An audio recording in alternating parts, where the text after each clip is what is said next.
प्रायोजक हैं cancer healer centre, new beginning. देखिए, मणिपुर के मुख्यमंत्री इस्तीफा दिए हैं, बात तो सच है। पार्टी और नेतृत्व के निर्णय के अनुसार उन्होंने इस्तीफा दिया है, मगर कांग्रेस पार्टी को बेचैनी स्वाभाविक है।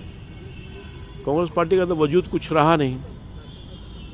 तो वाहवाही लूटने के लिए ये तो 2 साल से इस्तीफा की मांग कर रहे थे, हर दिन इस्तीफा का मांग कर रहे थे। तो इनके कहने पर इस्तीफा थोड़ा ही हुआ है।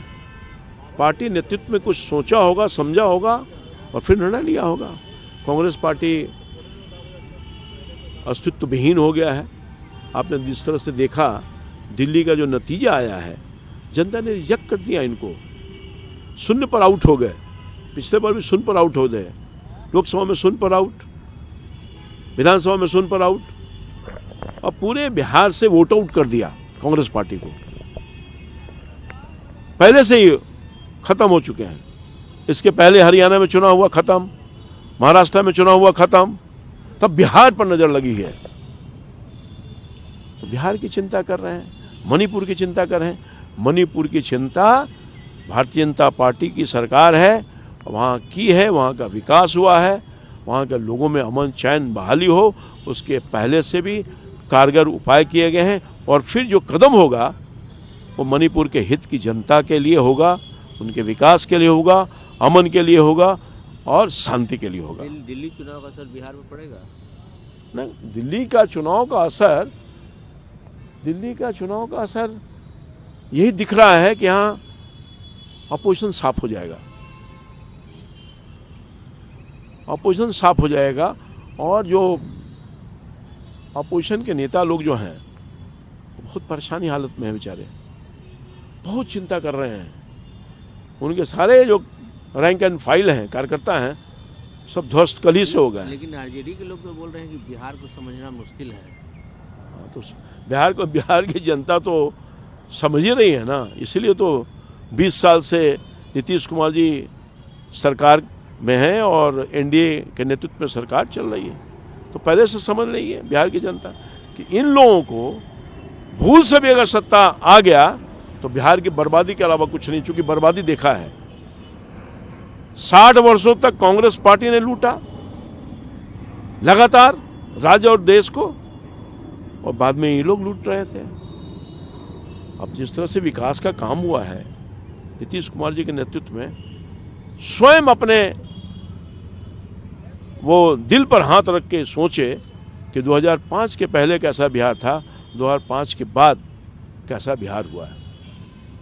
तो इसलिए मैं समझता हूं कि बिहार विकसित राज्यों में आए, उसके लिए लगातार नीतीश कुमार जी, एनडीए की सरकार, मोदी जी प्रयास कर रहे हैं और आगे भी जारी रहेगा। विकास हुआ है, विकसित बिहार को बनाना है, तभी विकसित भारत बनेगा। प्रियंका गांधी तो बोल रही है कि केंद्र की जो सरकार है वो केवल डेमोक्रेसी को खत्म करने के लिए काम कर रही है। डेमोक्रेसी तो खत्म करने वाले ये लोग हैं। वो दिन याद होगा, रोंगटे खड़े हो जाते होंगे, जब अंग्रेजों के जमाने में नहीं हुआ था, जब इमरजेंसी लागू हुआ था, रोंगटे खड़े हो जाते हैं।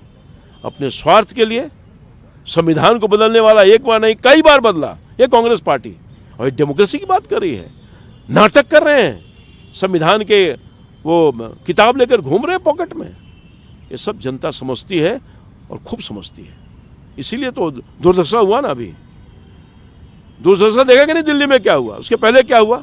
कहीं लोग जीत रहा है और जीतेगा। जनता का विश्वास इन पर उठ चुका है। कांग्रेस पार्टी पूरे तौर पर उठ गया है। तेलंगाना के मुख्यमंत्री जी कह रहे हैं कि जो 1 नेशन 1 इलेक्शन की बात भाजपा कर रही है, मोदी जी चाहते हैं 1 नेशन 1 पर्सन 1 पार्टी। उनको 1 नेशन 1 इलेक्शन से कोई मतलब नहीं। एक गलत लोग हैं, गलत बात बोल रहे हैं। इनको बेचैनी है। जिस तरह से मोदी जी ने डेमोक्रेसी को जिंदा रखा है, लोकतांत्रिक व्यवस्था को मजबूत किया है, संविधान के अनुसार लोगों के हित में काम किया है, बाबा भीमराव अम्बेडकर को प्रतिष्ठित करने का काम किया है। आज तक कांग्रेस पार्टी के मन में यह भाव आया था बाबा साहब के प्रति? बाबा साहब का नाम ले रहे हैं। ये लोग हैं जो बर्बाद किया है संविधान को, ये लोग हैं जो सत्ता का दुरुपयोग करके अपने स्वार्थ में काम किया है। अब मोदी जी उन सब चीज़ों को ख़त्म कर दिया। राहुल गांधी लगातार लूट आ रहे हैं खसोट। बिहार में। हाँ, राहुल गांधी भी बहुत चिंता कर रहे हैं। राहुल गांधी जी बहुत चिंता कर रहे हैं, कांग्रेस पार्टी बहुत चिंता कर रही है बिहार का। उसका मूल कारण ये है कि आजकल वो आरक्षण की बात भी कर रहे हैं, जाति गणना की बात। बिहार में तो जाति गणना हो गया, बहुत सारे कुछ बात कर रहे हैं, शोषित, पीड़ित, गरीब, इस सब का मुंह से। कभी कांग्रेस पार्टी के हम तो लंबे काल से देखा है ना, लंबे काल से मेरे 48 साल के सार्वजनिक जीवन हो गए। कई बार कई सदन में जनता के आशीर्वाद से जाने का मौका मिला और कांग्रेस पार्टी को भी करीब से मैंने देखा है। क्या कांग्रेस पार्टी के मन में क्या भाव है ये मैं जानता हूं। बोलने के लिए कुछ और, करने के लिए कुछ और। जब रिजर्वेशन, जब काका कालेकर का रिपोर्ट आया गरीबों के उत्थान के लिए, जो पिछड़ा है तो पिछड़ा उसको हक देने के लिए नहीं लागू किया। नेहरू जी के जमाने से ही बात मैं बोल रहा हूँ। बाद के दिनों में बीपी मंडल का जब रिपोर्ट आया, कहाँ उनके ताकत थी, क्षमता थी कि रिजर्वेशन लागू करते, मंडल कमीशन को लागू करने का काम करते। ये तो गैर कांग्रेस पार्टी आई तो मंडल कमीशन लागू हुआ और लोगों को हक हकूक मिल रहा है। ये तो लोगों के हक हकूक, जो गरीब लोग हैं, जो समाज के अंतिम पंक्ति में बैठा हुआ लोग हैं, उनका शोषण किया, उनका वोट लिए हैं गरीबी के हटाओ के नाम पर। और लोग आज़ादी के बाद से लगातार तो इन्हीं को सत्ता देने का काम किया था।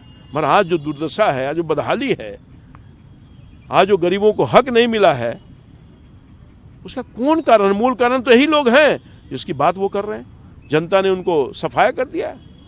और ये तो हम धन्यवाद देना चाहते हैं अपने प्रधानमंत्री जी को कि सबका साथ, सबका विकास, सबकी चिंता करते हैं वो।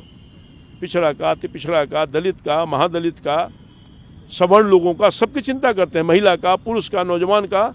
और आपने देखा होगा कि लंबे काल से पिछड़ा वर्ग आयोग को संवैधानिक दर्जा के लिए मांग हम ही करने वाले थे।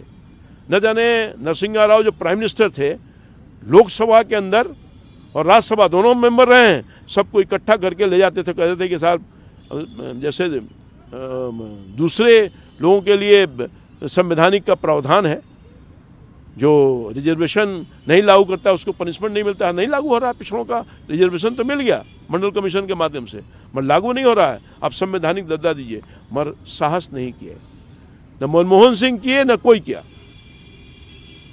ही नहीं। दिल में भाव ही नहीं था कांग्रेस पार्टी को।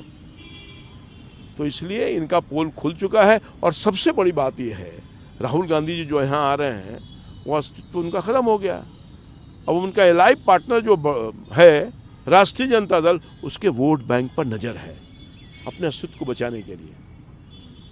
वो कहते हैं कि हम बैसाखी पर नहीं रहेंगे।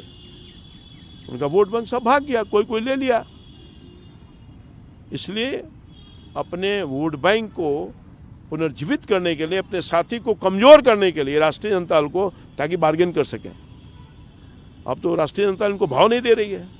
ये कह रहे हम 70 सीट लेंगे, 90 सीट लेंगे।